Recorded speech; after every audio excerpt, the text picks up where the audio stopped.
Regulation is not going to get us out of the current crisis. It's what you do to prevent a recurrence. So you're going to get basically we're going to have to figure out which parts of this greatly expanded financial system are in fact going to be things that you have to rescue in a crisis, and then if quid pro quo. If you're going to do that, then they have to also be regulated with capital requirements and so on. But that doesn't get us out right now.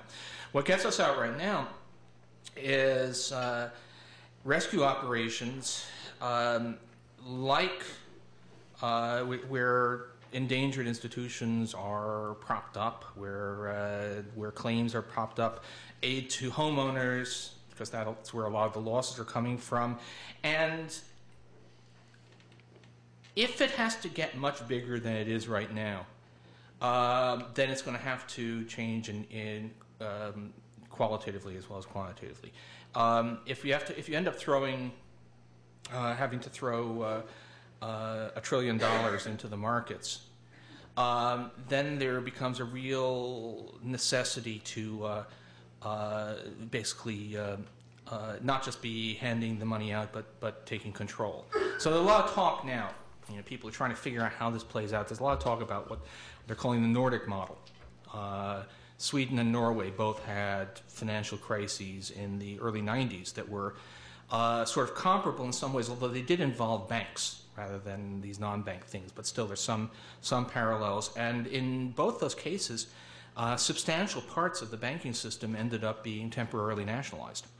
About a quarter of the system in Sweden, about a half in Norway, and then eventually recapitalized and resold. But if you were going to say what would, if the current round of stuff doesn't do it, what would be next? The answer actually would be probably, I mean, think about what happened with Bear Stearns.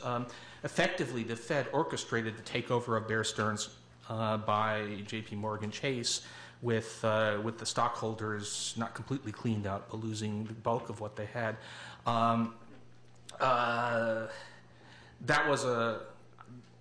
That was thrown together.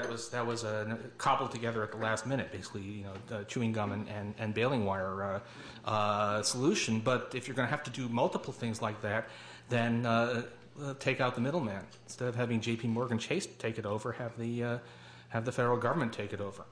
So that, I think, that may not be necessary, where everybody is crossing their fingers and all of their toes and hoping that this thing will gradually stabilize without. But that's where it might ultimately have to go. Let's hope that if we get to the point where that really becomes necessary, it's not until next year, because I just don't think the current crew is up to it.